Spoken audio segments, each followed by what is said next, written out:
السلام علیکم. ہمارے پاس ایک بہت مجبور بہن آئی ہے جس کی والدہ اس ٹائم ہاسپٹل میں موجود ہیں. آئیے پوچھتے ہیں ان سے ان کی کہانی ان کی زبانی. السلام علیکم. وعلیکم السلام. کیسی ہیں آپ بہن؟ میں ٹھیک ہوں الحمدللہ. آپ بتائیں. الحمدللہ. اچھا بتائیں کہ آپ کی والدہ کو کیا مسئلہ ہوا ہے؟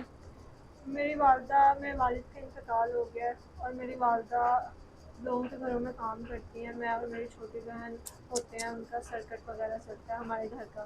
ہماری پڑھائی وغیرہ بھی ان کی وجہ سے ابھی تک جاری ہے، لیکن اچانک تقریباً ہفتہ پہلے ان کی طبیعت خراب ہوئی، انہیں ہارٹ اٹیک ہوا. تو ہم انہیں پنجاب کارڈیولوجی لے کے گئے ہیں، تو ان کی وجہ سے انہوں نے 6 مہینے کا ٹائم آگے کیا تھا، لیکن تب تک میری مدر سروائیو نہیں کر سکتی تھی کیونکہ انہیں اسٹنٹ ڈلنے تھے ہارٹ پہ. تو اب ایسے ہے کہ مطلب کسی پرائیویٹ ہاسپٹل لے کے گئی ہوں، لیکن وہاں بھی ابھی تو ڈاکٹر سے ٹریٹمنٹ کرتے ہیں، لیکن انہوں نے مجھے 1 ویک کا ٹائم دیا ہے کہ 1 ویک کے اندر اندر ان کے اسٹنٹ ڈلنے ضروری ہے، اور اگر نہ ہوا تو کچھ بھی ہو سکتا ہے. ہمارے گھر کے حالات ایسے نہیں ہیں کہ مطلب اسٹنٹ وغیرہ افورڈ کر سکیں، کیونکہ ڈاکٹر نے پورے آپریٹ پہ تقریباً 3.5 لاکھ کا ٹوٹل خرچہ بتایا. تو ہمارے گھر کے حالات ایسے نہیں ہیں کہ ہم مطلب میں اتنا سب کچھ کر سکوں. اور رشتہ دار ایسے ہیں کہ وہ مشکل ٹائم میں تو کوئی کسی کا سگا نہیں ہوتا جو آج کل دور جا رہا ہے.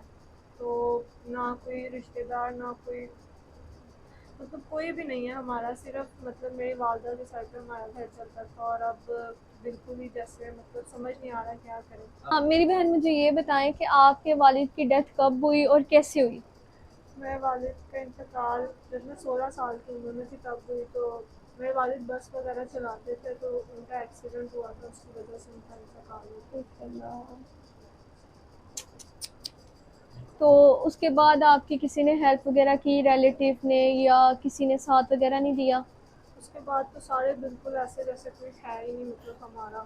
میری مدر نے جو کچھ کیا ہے، اس کے علاوہ کسی رشتہ دار نے، کسی اور نے، کسی غیر تک نے ہمیں مطلب نہیں کیا. میری والدہ کام کرتی ہیں، اس کی وجہ سے ہمارا گھر کا سرکٹ چلتا ہے. اور میری ایک خالہ ہیں، وہ بھی ایسے ہے کہ مطلب ان کے خود کے گھر میں 2 ٹائم کی روٹی مشکل سے پوری ہوتی ہے. آپ نے ہمارا نمبر کس سے لیا اور یہاں پر کیسے آئی آپ؟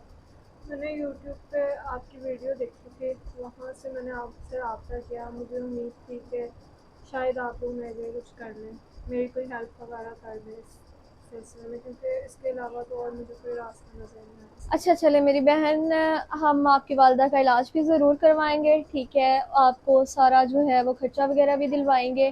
تو آپ سے اگر ایک بات کہیں کہ آپ کی شادی کروا دی جائے تاکہ آپ کی والدہ کا بوجھ بھی کم ہو جائے، ٹھیک ہے؟ تو آپ کی کیا رائے ہے اس بارے میں؟ مجھے کوئی اعتراض نہیں ہے. ہم نے شروع سے ہی بہت برا مطلب ٹائم دیکھا ہے، تو اگر میری والدہ کا تھوڑا سا بوجھ کم ہو، انہیں تھوڑی سی میری وجہ سے آسانی ہو، تو مجھے اور کچھ نہیں چاہیے. ٹھیک ہے چلے. اچھا میری بہن یہ بتائیں کہ کس طرح کا لڑکا ہونا چاہیے، مطلب کس طرح کا رشتہ ہونا چاہیے، آپ کیا چاہتی ہیں؟ مجھے کوئی میری اتنی بہت بڑی ڈیمانڈ نہیں ہے. مجھے یہی ہے کہ ہمارے گھر کا تھوڑا سا بوجھ ہماری مطلب میری والدہ کی تھوڑی سی ہیلپ کر دے، عزت دینے والا، اور بس اس سے زیادہ کوئی میرا نہیں ہے. باقی جو مرضی ہو، چاہے جیسا مرضی ہو، بس عزت کرنے والا، میری مدر کی تھوڑی سی ہیلپ کرنے والا ہو کہ ان کے سر سے تھوڑا سا بوجھ کم ہو. جی تو ناظرین، اس بہن کی کہانی آپ نے سن لی ہے کہ ان کی والدہ ہاسپٹل میں ایڈمٹ ہے، جن کے پاس صرف 1 ہفتے کا ٹائم ہے.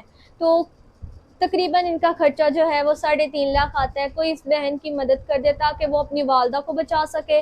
اور اگر کوئی بھی اچھا انسان جو ان سے شادی کرنا چاہتا ہے تو وہ ہمارے دیے گئے نمبر پر کانٹیکٹ کرے. باقی ہمیں دیجیے اجازت. اللہ حافظ.